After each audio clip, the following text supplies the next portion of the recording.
Vamos lá para a galera, é Deus e o mal, né? Então a gente vai começar a conversar. A gente vai conversar tudo. Aqui o podcast, igual eu falei, sempre vai entrar no assunto, vai entrar em outro, mas o tema principal que a gente escolheu é sobre Deus e o mal. E o que você pensa disso, né? Desse tema? Você acha que é um tema muito polêmico? Vocês acham que. Assim, à medida que eu for conversando, o pastor João também vai fazendo as considerações, porque muitas pessoas não conseguem mensurar de uma forma harmônica como que Deus, sendo onipotente, tão bom, inclusive essa argumentação é considerada a argumentação que criou a definição do ateísmo, né? Muitas pessoas tornaram ateus por causa disso. Isso já começou lá no mundo antigo, século IV. Alguns filósofos gregos já falavam sobre isso, porque é o seguinte: se Deus ele é onipotente e tem o mal no mundo, por que ele não tira? Se ele não tira, ele não é onipotente?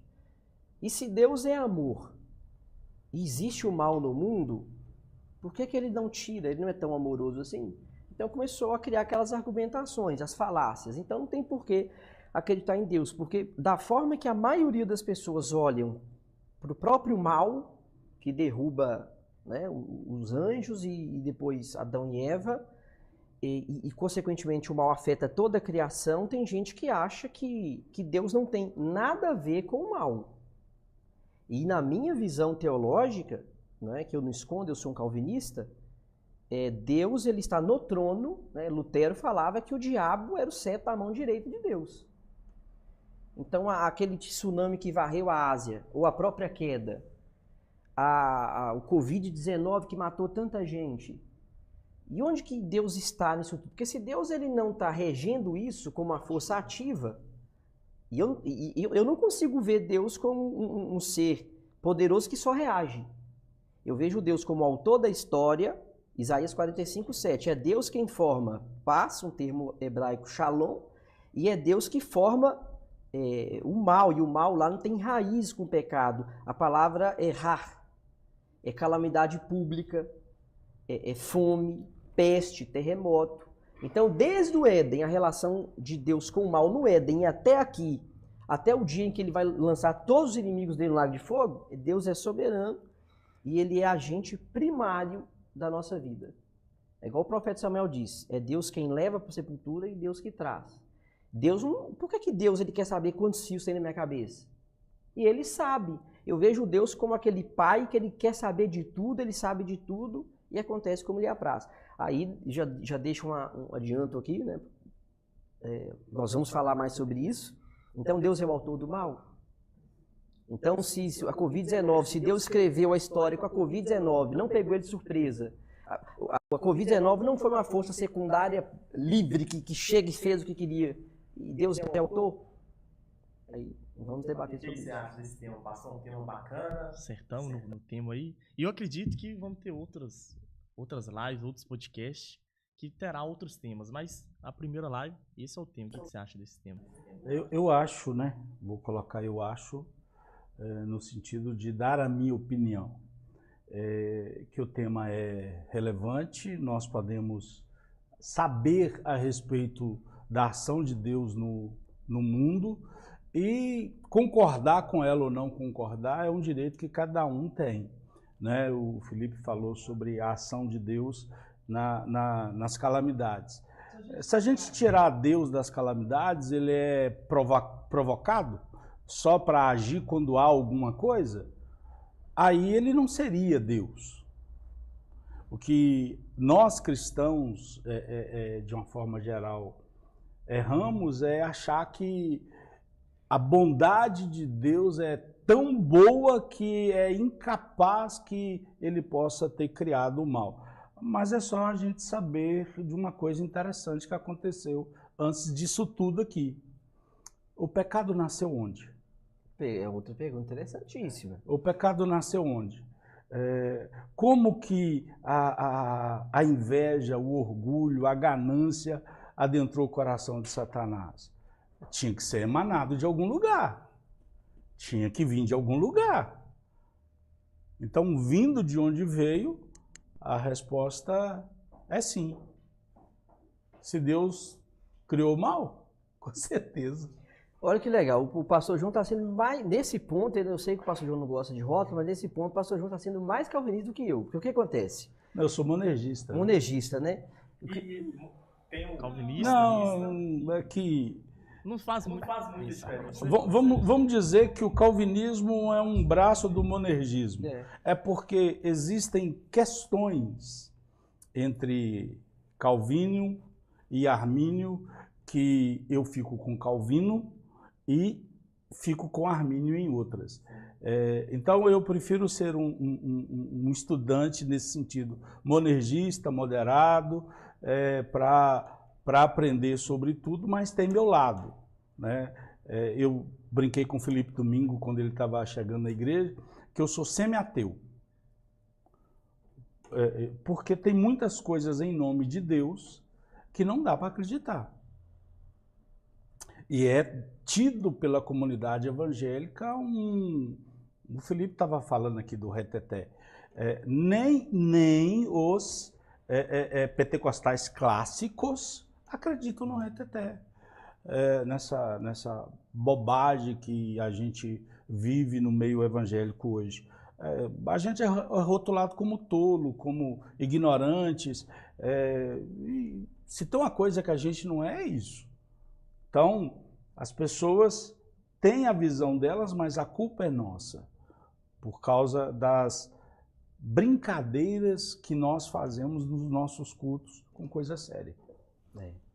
Então, o que acontece? Quando começou a discutir, principalmente, porque assim, a questão da soberania de Deus, ela não foi tão, na história da igreja, ela não foi tão discutida, porque nós temos a igreja primitiva, lá no século I, no século II, ao meados do século IV, nós temos a patrística, onde que Deus levanta vários servos de Deus, líderes da igreja, que eles começam a defender, porque o cristianismo nasce, ele começa a ser atacado. Foram chamados de apologistas, né, ou apologetas. Eles criavam sumas teológicas defendendo a fé. E o que eu acho que tem que acontecer hoje também, porque o pastor João até falou sobre essa questão que não é o tema, mas é interessante. Pastores, é necessário pastores, teólogos levantar e falar assim, não, eu acredito nisso, nisso e nisso. Isso aqui eu não acredito, porque a Bíblia condena nisso, nisso e nisso. Então, assim, a questão da soberania e predestinação, porque entra nessa história, porque predestinação não tem a ver só com a soteriologia, que é a doutrina da salvação.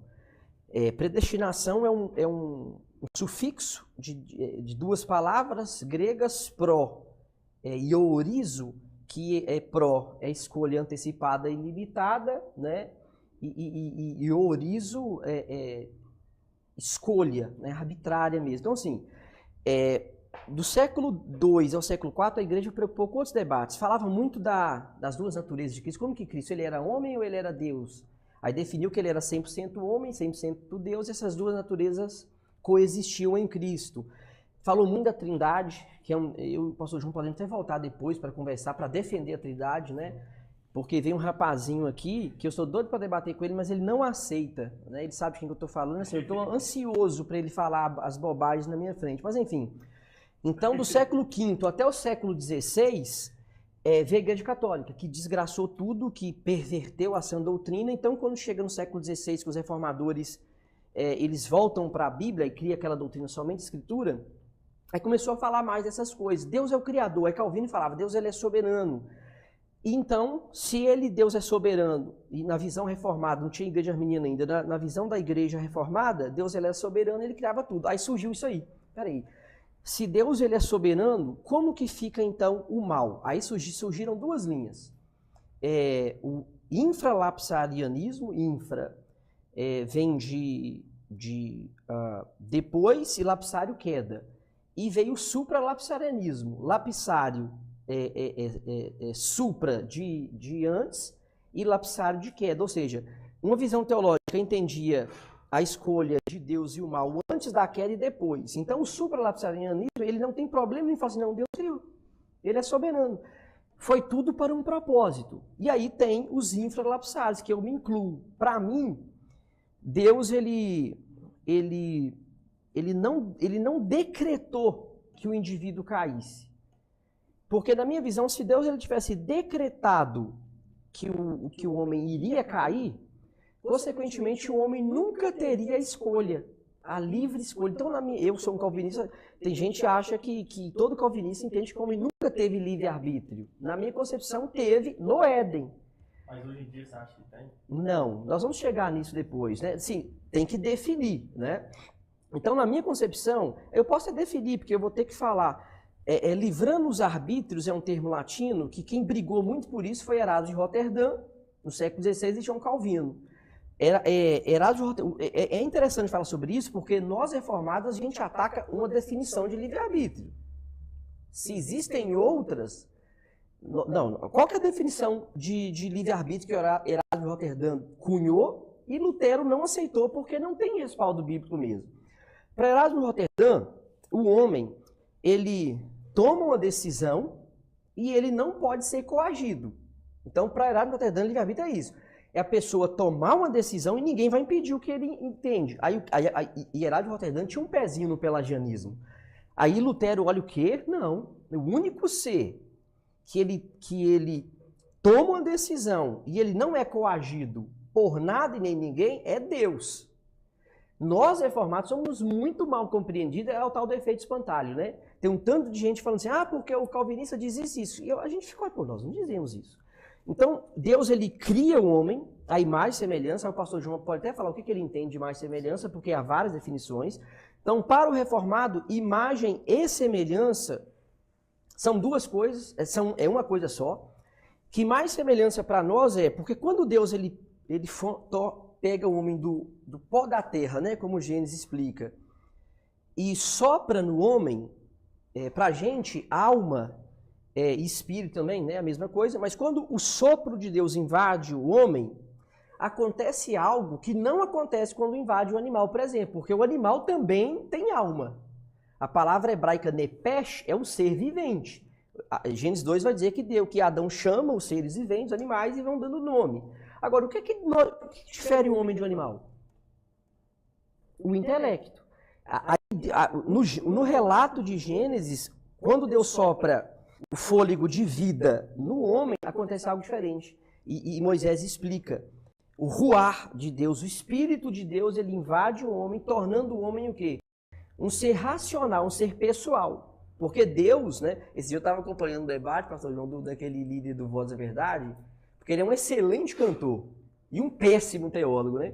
Aí vocês estão debatendo trindade, aí o pastor presbiteriano fala assim, porque Deus é um ser pessoal. Aí ele, o quê? Você está querendo dizer que Deus é pessoa? Não, ser pessoal é que tem Deus atributos que se relacionam. E por que o homem, Deus coloca a racionalidade no homem, que o fazem mais semelhança, não coloca no animal? O animal adora a Deus? Adora. Salmos o tempo todo fala, né, que a criação. Então, um passarinho na janela de manhã está adorando a Deus, só que ele adora de uma forma muito triste, na minha opinião. Porque não sabe. E por que Deus coloca o espírito racional em nós? Para que nós possamos adorar a Davidson, sabendo disso. Né?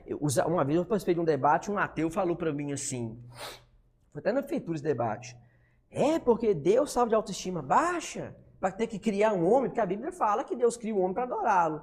Deus estava carente? Eu falei assim, não, meu caro, não é isso não. Não mesmo. Deus é um ser perfeito que poderia ficar a trindade na eternidade, não ter criado esse embuste que é o ser humano, e aquele ser perfeito cria o homem, dota a inteligência para quê? Para compartilhar essa perfeição. Para mim, isso é a coisa mais maravilhosa. Aí eu paro para que o pastor João pode sobre o homem, Gruden ele vai dizer que o homem foi feito à imagem de Deus. Tanto é que há sobre o homem uma palavra, que ele governe sobre todas as outras coisas criadas. Só que esse espelho quebrou. Ele ficou danificado. E por causa desse dano, nós estamos aqui debatendo esse assunto. Só que em Cristo, não perfeitamente, esse espelho é meio que restaurado. Paulo ele fala que nós o veremos de fato como ele é. Hoje nós vemos como por espelho. E se você for no original lá e pegar o espelho, é uma pecinha de bronze polida que a mulher ou qualquer outra pessoa usava e a imagem era distorcida. Então nós temos a ideia de que em Cristo a nossa imagem foi restaurada. Então eu já não sou tão distante de Deus como Adão ficou no pecado. Mas livre totalmente do pecado nós não somos. Então há um embaço, há uma sombra que ainda não nos deixa ver Deus como Ele de fato é. Mas quando Deus olha para nós hoje, Ele não olha simplesmente ao Felipe, ao João, ao Michel, ao Davidson, ao Júlio. Ele olha Cristo. Porque o que nós podemos fazer para ser salvo? Se Ele não vê Cristo em nós, aí já era, irmão. Aí já foi. Mas, nesse sentido, eu olho o homem dessa forma. Ele tinha tudo, ele representava 100% a imagem de Deus e ela foi corrompida. Nós temos também essa imagem, só que... grauzinho. Exatamente. Olha, eu passo... Deixa eu só voltar aqui. Calvino e Armínio, eles não defendem, principalmente o Armínio, ele não defende o livre-arbítrio igual todo mundo fala. Tanto Calvino como Armínio, ele entende que o livre-arbítrio do homem, ele é limitado. E se é limitado, quer dizer que ele não tem o controle sobre as coisas. Então, quem fala lá e quem fala cá muitas vezes, não faz nem ideia do que está falando. Armínio disse isso, Calvino disse isso. É uma mãozinha ali e outra ali. Eu, particularmente, nunca acreditei no livre-arbítrio por uma razão simples, sem saber. Por uma questão lógica, boba e até idiota. Rapaz, eu tenho dor de cabeça. Eu sofro sistematicamente dores de cabeça. Tudo que eu queria na minha vida é ficar sem dor de cabeça. Deixa eu te falar, eu sou livre, eu consigo? Eu não quero morrer. Matéria. Eu sou livre, eu consigo? Então, por que cargas d'água o homem acha que ele é livre? É porque ele quer pecar. Aliás, eu sempre, na minha ignorância, sempre usei a seguinte frase, sem nunca ter estudado Armínio, Calvino, nada disso. Eu sempre dizia e continuo dizendo, rapaz, todas as vezes que alguém usa o livre-arbítrio, ele usa porque ele está fazendo algo de errado. Ninguém é capaz de usar o livre-arbítrio para escolher Deus, mas ele sempre está escolhendo o mal. Não é sobre o mal que a gente vai falar também? Então, o tal livre-arbítrio não nos faz escolher Deus. Em que momento da nossa vida nós escolhemos Deus? É porque essa conversa... a definição que eu dei para livre-arbítrio, o pastor João não acredita, porque não tem como acreditar. Porque vamos voltar, só para a gente, antes de pular para o livre-arbítrio, depois da queda, antes da queda. Porque é o seguinte, eu escrevi um artigo... Nem ele acredita nisso, não. Ele está falando de Heraldo e de Lutero das definições dadas. Aí depois vieram... Porque é o seguinte, quando a pessoa fala assim... quando muita gente que me ouve falar que eu não acredito no livre-arbítrio, a primeira coisa que a pessoa me fala... Uai, mas eu escolho. Todo mundo aqui escolheu. Vamos dar um exemplo que a gente não tem livre-arbítrio nas circunstâncias. Todo mundo aqui escolheu a roupa que queria. Tá? Todo mundo aqui escolheu a rota, o perfume que quer passar. Isso é escolha. Olha, vindo para aqui, eu perdi o livre-arbítrio de vestir a minha roupa. Porque eu não tenho... A minha esposa fala que eu sou uma marmota, que eu não tenho bom gosto para vestir. E eu escolhi uma roupa que pra mim era a coisa mais linda. Ela falou, você não vai com essa roupa não. Gente, eu desci a rua, dirigi contrariado. Porque pra mim, quem acabou com o meu livre-arbítrio? O amor que eu tenho pela minha esposa. O próprio Cristo falou que eu devo amar a minha esposa como Cristo amou. O que Cristo fez pela igreja? Renunciou.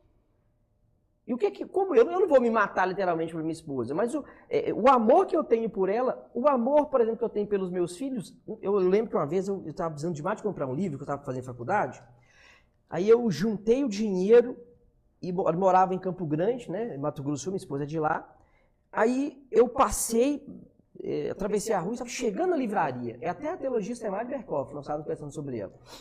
Aí eu, antes de chegar à livraria, tinha uma loja, uma vitrine com uma boneca. E a boneca minha filha estava pedindo. Aí eu passei, nossa, minha consciência, voltei, comprei a boneca e não comprei meu livro. O amor de pai minou meu livre-arbítrio. Porque no Éden eu acredito que tanto os anjos quanto o ser humano, no Éden eles tinham livre-arbítrio. Porque vamos supor, Romanos 7, Paulo fala assim, Romanos 7, o contexto o judeu tinha saído sendo liderado por Moisés, atravessou o Mar Vermelho, caminhou por 3 meses, parou na península sul do Sinai, Deus chama Moisés e fala assim, olha, eu vou dar uma lei para esse povo.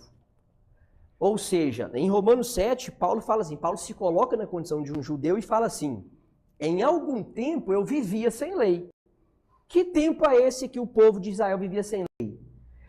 Desde Abraão até esse momento, porque até então, o próprio Paulo em Romanos 1 fala que a lei de Deus estava na consciência de cada ser humano. Mas o que Deus queria que o povo fizesse ou não, até então não tinha os 10 mandamentos. Né? E aí, Deus dá os 10 mandamentos. E aí Paulo fala assim, por que eu tento fazer o bem e eu faço o mal? Por que o mal que eu não quero fazer, eu faço? E Paulo está se referindo à lei de Deus, às 10 regras. Porque, veja bem, o judeu ele recebe 10 regrinhas, gente. É como se eu pegasse aqui uma cartolina, porque hoje não precisa ser pedra, né? A pedra é como se fosse a cartolina. Pega lá duas cartolinas ou 2 pedras, escreve 5 regras aqui, 5 aqui. Eu imagino o judeu recebendo aquilo, beleza, é isso aqui? Eu vou cumprir as 10 regrinhas. E as pessoas não param para pensar. O homem que tivesse conseguido cumprir a lei mosaica, porque a princípio foram 10, depois foram 613, né? Mas assim, se o homem que tivesse conseguido em vida, desde que nasceu até a morte, não transgredir aquelas 10 regras, ele poderia fazer o quê? Morrer pelos demais. É por isso que Cristo veio. E aí tem aquelas 10 regrinhas. O judeu, beleza. Cobiçar. E Paulo até fala em Romanos 7,5, né? Romanos 7,5, 7,7. Se não fosse a lei dizendo não cobiçarás, eu nem sabia o que era cobiça. Então veio a lei, beleza? Aí o judeu acordou, no outro dia, não, beleza, não vou cobiçar, que tá tudo certo. Aí ele sai da tenda dele, ele vai perceber que a tenda do vizinho é mais bonita que a dele. Ele percebe que a jumenta da vizinha é mais bonita que a jumenta dele. Que a mulher do vizinho, o que ele faz? Ele cobiça. Tanto que em Romanos 8, Paulo fala assim, olha, a lei ficou doente por causa de quem? Do pecado. Aí se no versículo 15 de Romanos 7 ele fala assim, por que eu não consigo cumprir esse diacho dessa lei? Aí no versículo, porque Paulo faz muita pergunta retórica, né? A pergunta retórica é quando você faz a pergunta e você mesmo vai responder. Aí ele mesmo responde, ele fala assim, porque o pecado que habita em mim não deixa. A palavra doulos no Novo Testamento grega é escravo, né? Significa aquele que não tem vontade. E a Bíblia no Novo Testamento diz assim, olha, se eu estou no pecado, eu sou escravo de quem? Do pecado.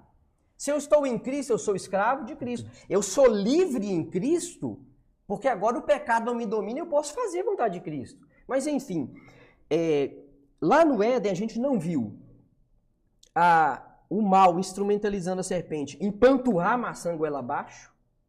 Quem dera se Deus tivesse dado um tapa na mão de para com isso aí, não vai comer isso não. Quem dera, o mundo não seria essa desgraça. Se é que é maçã, né? Vamos lá. Não sabe, é fruto, né? Temos aqui algumas pessoas aqui no estúdio, se quiserem também fazer pergunta, tá? Podem fazer pergunta à vontade. Nós temos, eu acho, se eu não me engano, 12 a 13 pessoas conosco aqui, nos ouvindo. Então, se você quiser mandar sua pergunta, fique à vontade. Pode estar mandando, né? Eu sou aqui um cara que vai introduzir as perguntas e tal, falar, mas vocês ficam à vontade, se você quiser perguntar e tal. Top. Mas só deixa eu fazer a minha, que senão eu vou esquecer. Era a questão, e se Deus não deixasse cometer esse pecado, como que seria o mundo? Pra você, como que seria o mundo? O mundo seria Não, o Éden. igual lá, ué. É igual? Igual, mesma porque, coisa. Porque teve a... Mas aí não teria terra, não teria mais nada. Não teria Não o quê? teria terra, tipo assim... Não teria, era o Jardim do Éden. O Jardim do Éden era terra. Verde, água pura, não tinha ar poluído. mal, no caso. Não. Talvez eu vá errar o nome do cientista, acho que é Fleming. Ele diz o seguinte: uma coisa sei sobre a criação do homem, aquilo que está escrito nas Escrituras. Aí debatendo sobre a criação a respeito do dualismo, da teoria do darwinismo e por aí vai. O que essa resposta traz? Traz o seguinte: o mundo seria o Jardim do Éden. Maravilhoso. E aí me veio aqui, acho que o pessoal criou na IA, um pseudo-pastor falando, né, que ele disse: as irmãs estariam com os seios para fora e os homens com seus órgãos genitais para fora. E viveriam plenamente, mas isso é uma montagem. É impossível que ele estivesse pregando isso na igreja. Então, a gente brinca, o dia que eu pegar Adão, o dia que eu vou pegar Eva. Rapaz, eu fiquei pensando, Adão chamava Adão? Provavelmente não. Eva só ganha o nome de Eva depois da queda. Mas Adão significa homem e Eva significa mãe. Em outras, falando de forma crua. Eu acho que está ali o significado de que cada um representa, não necessariamente o nome deles, né? Mas, e aí ele falou do antes, né?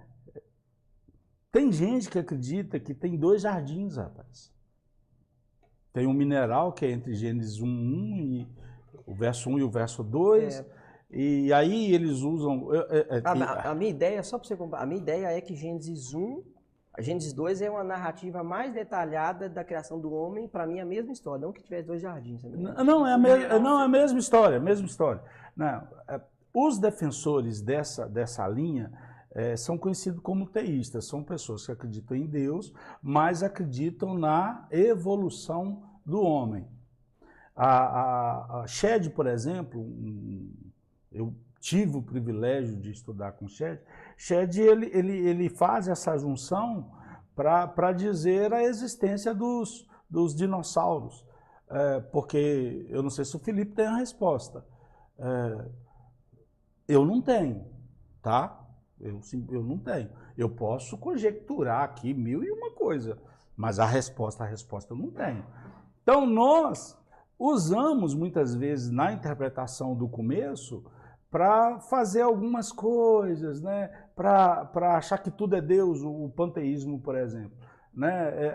Essa mesa aqui, ela só existe porque no céu ela existe e então ela é Deus também. Então nós vamos criando coisas. Quando eu falo que eu divido do Felipe em algumas coisas, e não são muitas, uma delas está aqui, sobre livre-arbítrio. Verso 30 do capítulo 11 de Romanos. Como vocês que antes eram desobedientes a Deus e agora receberam a misericórdia pela desobediência deles.